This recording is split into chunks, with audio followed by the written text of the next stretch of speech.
വരുന്ന തദ്ദേശ തെരഞ്ഞെടുപ്പിൽ ഭരണം പിടിക്കാനുള്ള ബദ്ധപ്പാടിലാണ് BJP. ബദ്ധപ്പാടെന്ന് പറയാൻ പറ്റുന്നില്ല, വലിയൊരു മിഷനൊക്കെ മിഷൻ 2025 എന്നൊക്കെയാണ് പേരിട്ടിരിക്കുന്നത്.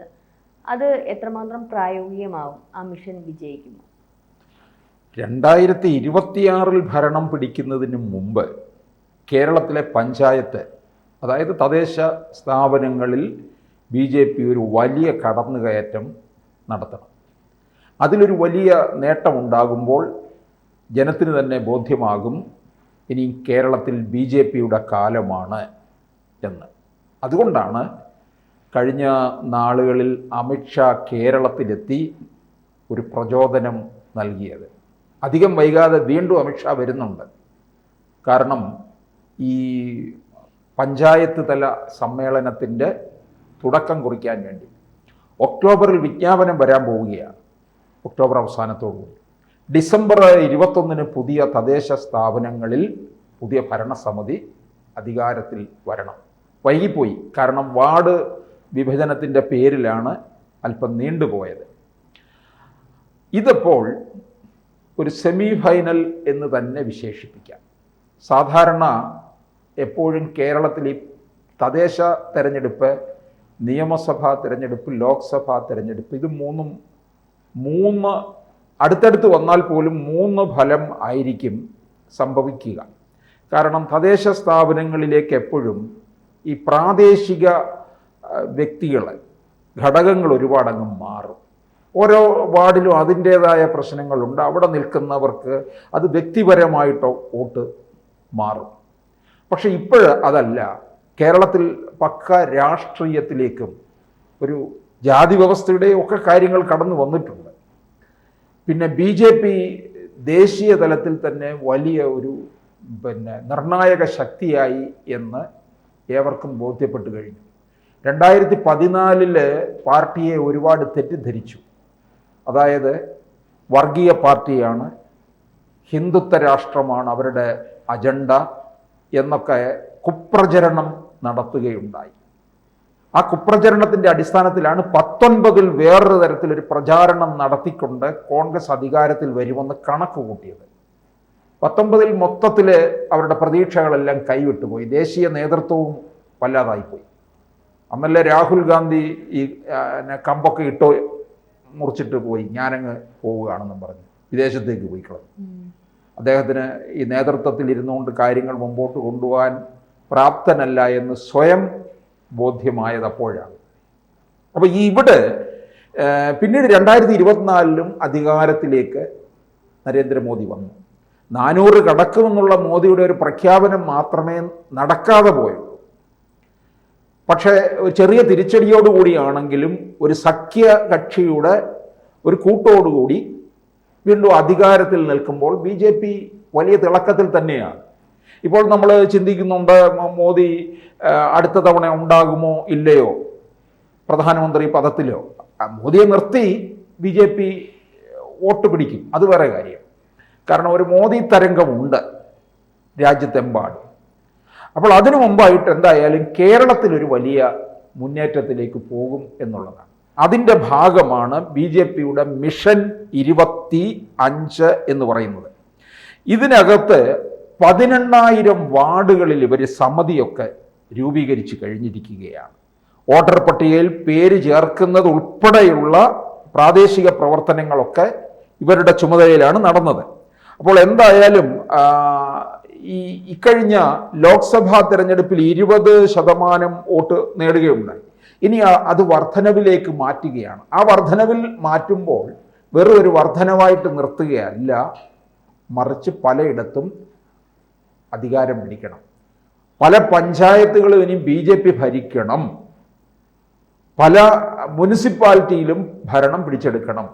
പാലക്കാടും പന്തളവുമായി നിർത്തിയാൽ പോരാ. ഇപ്പം കൊടുങ്ങല്ലൂർ പോലുള്ള മുനിസിപ്പാലിറ്റിയിൽ ഇഞ്ചോടിഞ്ച് നിൽക്കുകയാണ്. അവിടെയൊക്കെ യാതൊരു ബുദ്ധിമുട്ടുമില്ലാതെ ഭരണം പിടിക്കാൻ പറ്റും. കാരണം അവിടെ ഭരിച്ചുകൊണ്ടിരിക്കുന്നത് LDF ആണ്. ഇഞ്ചോടിഞ്ച് നിൽക്കുന്ന ഇടങ്ങളിലൊക്കെ LDF നിൽക്കുന്നിടത്ത് ഇപ്പോൾ ഭരണവിരുദ്ധ വികാരം അതിശക്തമായിട്ട് കേരളത്തിൽ നിൽക്കുമ്പോൾ അതിൻ്റെ ഒരു പ്രതിഫലനം ഉണ്ടാകും. അതുകൂടി മുതലെടുത്തുകൊണ്ട് ശക്തമായിട്ട് മുന്നേറാൻ സാധിക്കും എന്ന് ബോധ്യപ്പെടുത്തി കൊടുത്തിട്ടുണ്ട്. ഈ വരുന്ന നിയമസഭ ലോക്സഭാ തെരഞ്ഞെടുപ്പുകളാണെങ്കിൽ നമുക്കറിയാം മൊത്തത്തിൽ ഒരു പ്രധാനപ്പെട്ട നേതാക്കന്മാരെ നോക്കിയായിരിക്കാം ജനം വോട്ട് ചെയ്യുന്നത്.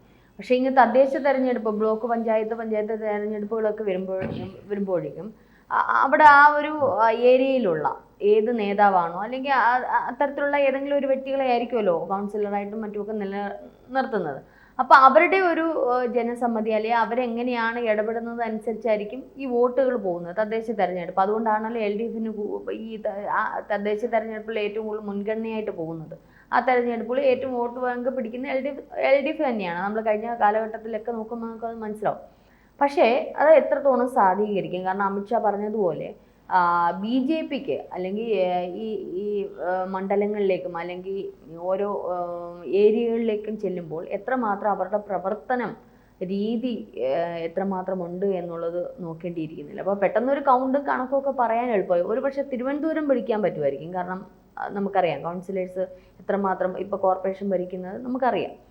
പക്ഷേ മറ്റുള്ള സ്ഥലങ്ങളിലേക്ക് പോകുമ്പോൾ എത്രമാത്രം ഇവർക്ക് സ്വാധീനിക്കാൻ പറ്റും, വോട്ട് ബാങ്ക് എടുക്കാൻ പറ്റും? ഈ പ്രാദേശികമായിട്ട് LDFന് തിരിച്ചടിയുണ്ട്.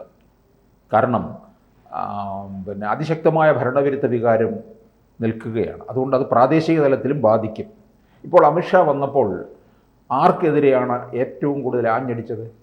കോൺഗ്രസിനെതിരെയല്ല അത്രയും ശക്തമായി വന്നത്, CPM-നെതിരെയാണ്. കാരണം ഇവിടെ CPM BJP ഒരു അന്തർധാരയുണ്ട് എന്നൊക്കെയുള്ള ഒരു വർത്തമാനം ഏറെ നാളായിട്ട് ഇങ്ങനെ അന്തരീക്ഷത്തിൽ നിൽക്കുകയാണ്. അതൊന്നും മാറ്റിക്കുറിക്കണം. അമിത്ഷാ അക്കമിട്ടല്ലേ ഓരോ അഴിമതിയും പറഞ്ഞത്.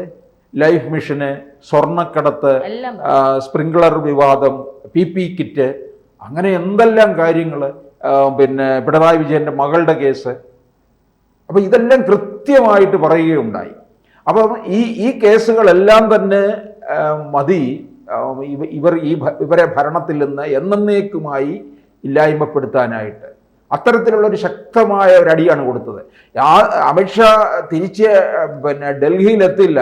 അതിനു മുമ്പ് പാർട്ടിയുടെ CPM-ന്റെ രാഷ്ട്രീയ തലസ്ഥാനമായ കണ്ണൂരിൽ നിന്ന് സദാനന്ദൻ മാസ്റ്റർ രാജ്യസഭ അംഗമാകുന്നു. അത് വല്ലാത്തൊരടിയാണ്. അതൊരു രാഷ്ട്രീയ പാഠമാണ് പഠിപ്പിക്കുന്നത്. അതും കണ്ണൂർ തട്ടകത്തിൽ നിന്ന്. നരേന്ദ്രമോദി മുമ്പും സദാനന്ദൻ മാസ്റ്ററെ ഒരു വേദിയിൽ വെച്ച് തന്നെ വളരെയധികം പ്രശംസിച്ചിട്ടുള്ളതാണ്. അപ്പോൾ ഇതൊരു മാരാർജി ഭവൻ രക്തസാക്ഷികൾക്ക് സമർപ്പിച്ചുകൊണ്ടാണ് അവിടെ ഉദ്ഘാടനം ചെയ്തത് അമിത്ഷാ വിളിച്ചു പറഞ്ഞത്. പക്ഷേ അത് ഇത്തരത്തിലൊരു നീക്കമായിരിക്കും എന്നുള്ളത് ആ വാക്കുകളിലൂടെ നമുക്ക് ഒട്ടും പ്രെഡിക്റ്റ് ചെയ്യാൻ പറ്റില്ല. കാരണം അദ്ദേഹം അങ്ങോട്ട് പോയതിൻ്റെ തൊട്ട് പിന്നാലെയാണ് ഇദ്ദേഹത്തിന് രാജ്യസഭയിലേക്കുള്ള ഒരു ഇത് എന്നാണ്. പക്ഷെ തലേന്ന് വിളിച്ചിരുന്നു എന്ന് പറഞ്ഞു. പക്ഷേ അദ്ദേഹം വന്നു, ചിലതിന് തുടക്കമിട്ടു. പക്ഷെ അത് എന്ത് തുടക്കമാണെന്ന് മനുഷ്യനിങ്ങനെ നമ്മളൊക്കെ ഇരുന്ന് ചിന്തിക്കുന്നതിന് മുന്നേ ഇവിടെ നടന്നു, സാധീകരിച്ചു. അല്ല, കേരളത്തിൽ CPM-ന്റെ അക്രമ രാഷ്ട്രീയത്തിന് ജീവൻ നഷ്ടപ്പെട്ടവരെ ഒരുപാട് പേരുണ്ട്. ജീവിച്ചിരിക്കുന്ന രക്തസാക്ഷികളുമുണ്ട്. CPM ഒരു പുഷ്പനെ കൊണ്ട് കുറേ നാൾ ആഘോഷിച്ചില്ലേ? ഞങ്ങളുടെ പുഷ്പനെ അറിയുമോ എന്ന് ചോദിച്ചുകൊണ്ട്. യഥാർത്ഥ പുഷ്പനെ അവർ ബലി കൊടുക്കുകയായിരുന്നു ശാസ്ത്രീയ കോളേജിൻ്റെ പേരിൽ.